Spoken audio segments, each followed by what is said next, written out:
Hi there and welcome to the show. I'm Nancy Guppy, coming to you this week from the new and truly spectacular Cannonball Arts. Located in the old Bed Bath & Beyond building in downtown Seattle, Cannonball Arts is a contemporary art center that runs the gamut. Lots of visual art, of course, paintings, sculpture, murals, installations, and an indoor sculpture park fill out the entire two-story, 66,000 square foot space. Then there is the virtual reality dark ride experience, a rideable soft-form sculpture in hot pink, a 5-ton cedar log being carved into a dugout canoe, an electronics department, a gift shop packed with one-of-a-kind must-have items like this vase stuffed with super balls, and a flexible performance stage that can accommodate pretty much anything, including wrestling. That's right, I said wrestling. Put it all together, and Cannonball Arts is a vibrantly alive and constantly evolving hub of creativity and good old-fashioned fun. Learn more about Cannonball and their partnership with the Muckleshoot Indian tribe at cannonballarts.com. We have a great lineup for you, including I love colors. Fiber Arts in Ballard, I love curating how colors play together, and I like having a space small enough that you can really kind of have a point of view. the iconic Gaylen Hansen, and music from Bo and Yarrow.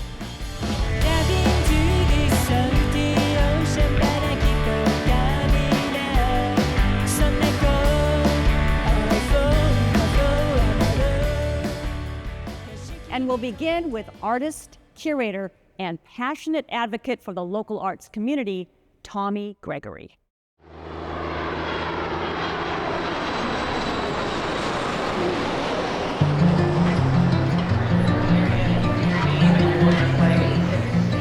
To Fairbanks, please make your way to N20, November 20th. Public art is important for so many reasons. Seeing things that are made by another person that didn't exist before. It's something that's just inherently human. There's something in us that reminds us of our kind of wonder.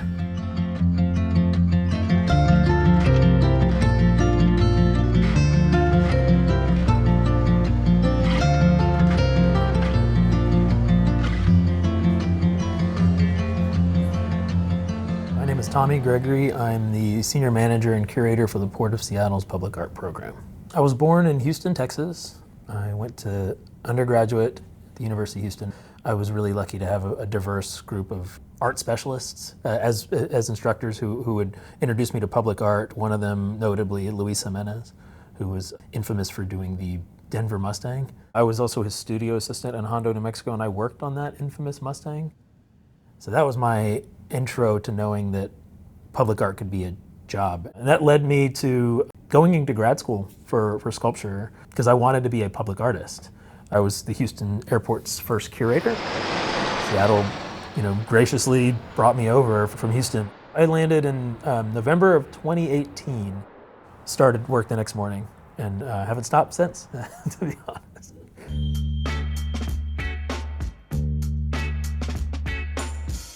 We're in the Checkpoint 1 zone right now, day 2 of installation. We selected 22 works of art, integrated into a dividing wall, predominantly Pacific Northwest artists, blown glass, sculpted steel, carved wood, a little something for everybody. I have a vision that I think is very much an homage to how it started. I think that the collection started in a smart way with the Nevelson and the Rauschenberg and the Stella, these major heavy hitters that are nationally and internationally known, mixed in with very prominent Pacific Northwest artists like James Washington Jr. and Francis Celentano. This is a collection that started very pure. They got work that looked like art. It didn't look like public art. They let artists be artists. We're at near gate A11 in the A gates, real close to the iconic Cappy Thompson. The artist we're looking at is Dan Friday. Dan is extremely well known in the Pacific Northwest, a strong indigenous artist who is predominantly a glass blower. This is one of his rare neon pieces. We're walking by a relocated Robert Rauschenberg piece. And then we're coming up on Peter Shelton, who has one of the biggest site-specific installations in the airport's collection. These are bronze and these are resin elements above us. It's somebody who grew up in the Pacific Northwest, John Geis. Infinity Column, and it was commissioned in 1973. So this piece has been lit since the 70s. These shapes are influenced by the mountains of the Pacific Northwest. York Factory A from 1972 by Frank Stella. It's noticed worldwide, so that's a statement piece that Seattle's like, look what we put into an airport. I don't think there's another airport in the country that has a Frank Stella painting of that scale hanging prominently on display for all to see. I looked at my job as come in and recognize what was here before and then try to maintain or elevate that. I try to start out opportunities for artists with my team that I have here at the airport. Grace Flood, Andy Arkley. That means creating more opportunities for artists to be in this legacy that has started since the 70s, but also just raise the bar. Now, the De La Torres were selected for this restroom. They are the first Chicano artists in the collection. There's hand-blown glass elements. It's called a lenticular. It has two images in one, so as you move, it animates the image. What can we do that no other airport in the country or the world is doing? I think that the public feels it. People who come in here, they see things that, they might see in a museum or they might see in a gallery. Everybody looks at it and they see a standard that's set here. We literally are one of the largest airport art programs in the US. We're getting a lot of inquiries from airports around the world and in the US about our art program. There's not an artist I've worked with in my 6.5 years here who hasn't just thrown the kitchen sink of their energy and their ideas at trying to succeed in being a part of this kind of storied collection. And you can always tell when somebody likes it because there's already fingerprints all over it. I feel like I'm a good conduit between the artist that we're contracted with. I'm also somebody who has an ongoing and a constant studio practice. I'd say my three favorite mediums right now would be neon, bronze, and then the occasional printmaking. We're very fortunate to have him. He's a very, very high caliber artist. He's not someone we just assigned to the program and said, you're responsible for art, but he is a professional artist himself and a wonderful curator for the program. Cutting them all to a similar dimension and seeing how they work on a pattern that will eventually be approximately 4 foot in diameter, kind of nurse log. It's a Yale Wolf studio here in Seattle. He's kind enough to let me bend a few things with him. I try to hit all of the studios and all of the open gallery openings.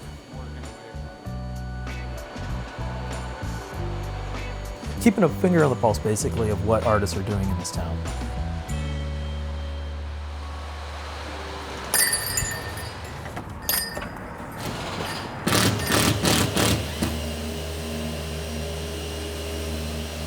Excited about these shows, 3 in one night, 25 artists from all over Seattle. For the most part, light-based artists and, bringing light. This is my neighborhood, probably the best place I've ever lived.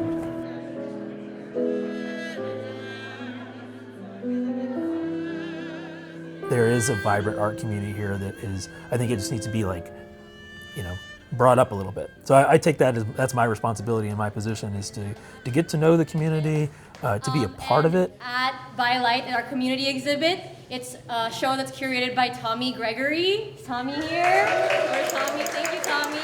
Sorry, everybody, one more thing. If you are down to hit, there's 2 more shows in Columbia City. I want to always represent my position here as somebody who is going to generate opportunities to elevate the local and regional artists. So please join us, follow !Guy.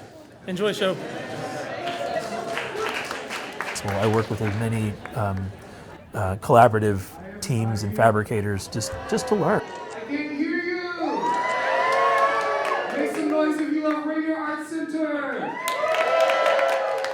I think me being an artist has allowed me the behind the scenes look into those folks who've been waiting for this opportunity for years. We've got artists who are kind of hometown heroes in a way. My hope is when people come to the airport that it's not something they could ignore. Drawing to painting to ceramics to carved wood. I think that we've been so intentional with where we put things that people are going to feel the art in this airport. It's going to be undeniable. Hopefully it makes them see the world a little bit differently. It should just make you feel, not alone. You're a human being and you're traveling through a visually cultural, strong destination.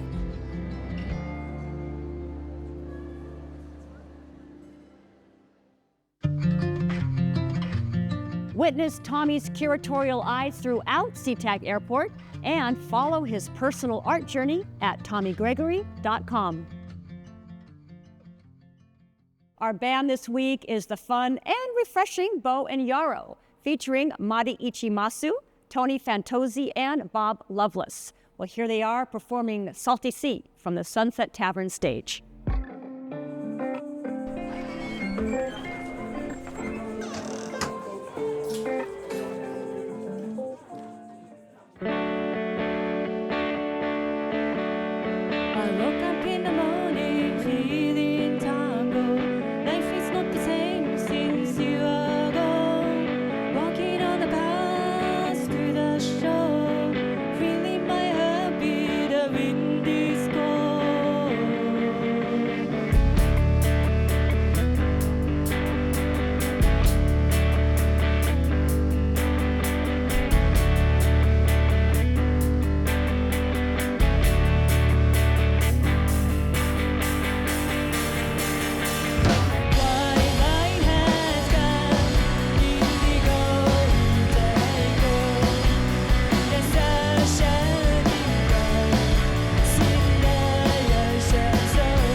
Salty Sea on Bo and Yarrow's self-titled EP is available as a download from Bandcamp, and catch Madi and Tony playing live as a duo at East Lake Avenue's Funhouse on Thursday, January 22nd, 2026.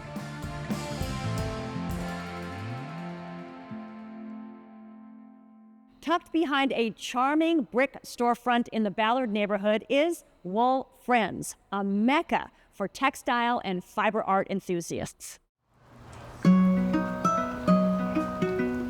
We are a makerspace for fiber and textile arts. So we have members who pay a monthly fee to get to come and use the looms and the spinning wheels and the sewing machines. And then we do workshops open to the public for people to learn how to do all those arts. Because we're a new business, a lot of our workshops are focused on the introductory level, so getting people into the arts and learning how to use all the equipment.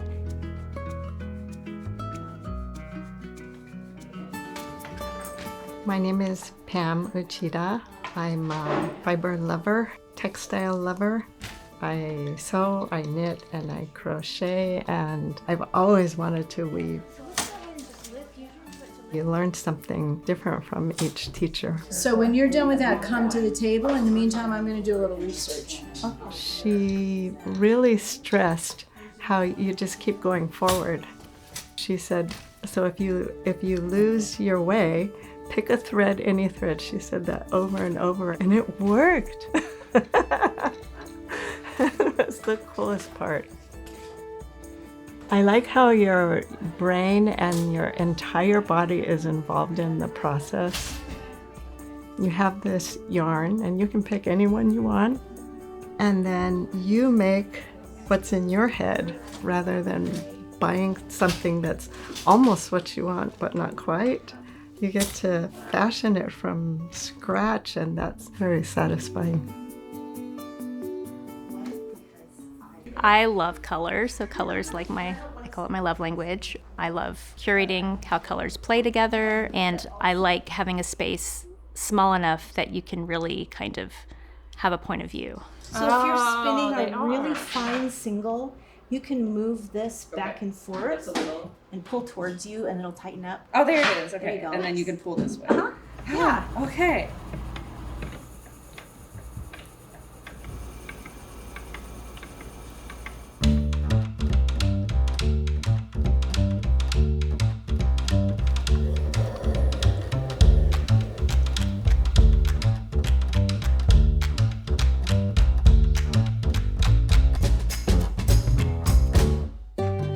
My name's Joselle Garfias, and I've been doing yarn work since I was in middle school, knitting, sewing, and recently got into weaving.